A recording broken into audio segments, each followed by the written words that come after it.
QRM contre la Berrichonne de Châteauroux pour la 13e journée du championnat de national. Un match attendu, un match au coup près pour ces deux équipes qui vont lutter pour le maintien. Ça semble être leur destin cette saison.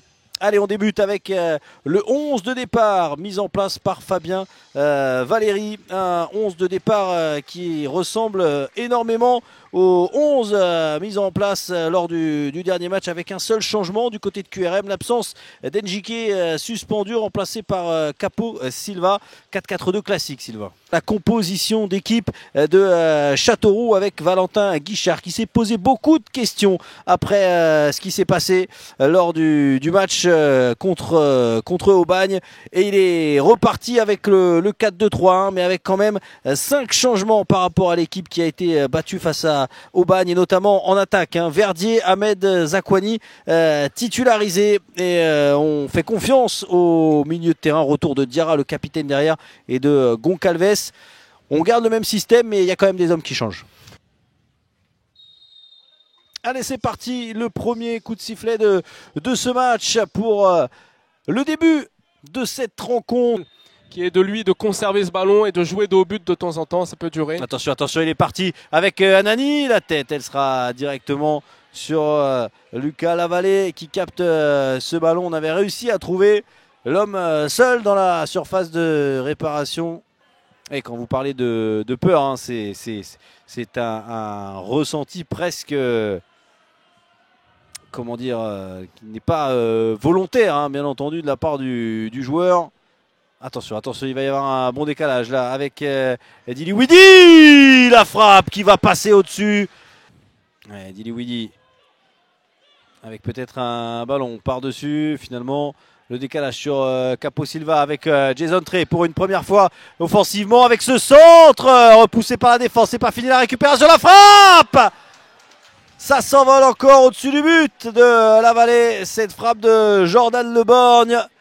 Attention, parce que là, il y a un très très bon coup franc à venir pour cette équipe de Châteauroux. C'est parti, ça plonge avec la tête de Magassa au deuxième poteau, la reprise.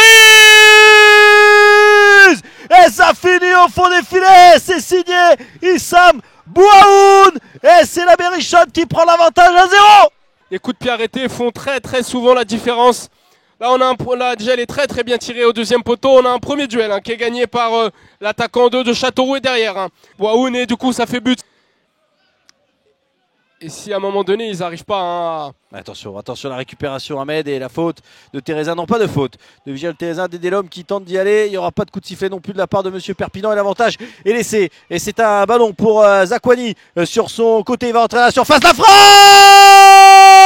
de Zakwani qui finit au fond des filets. Et le break est fait pour la Berrichonne Châteauroux. Ça fait 2-0 désormais après 53 minutes de jeu. C'est un but exceptionnel, François. On est sur une récupération. On a un Bouaoun qui vient tacler là. Il est en forme. On l'avait dit.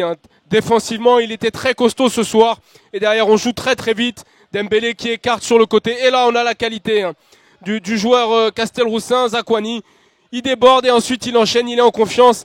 Alors on pourrait dire, à Bonnevie, il est un peu bas dans son positionnement. Je pense que Bonnevie anticipe un ballon au sol.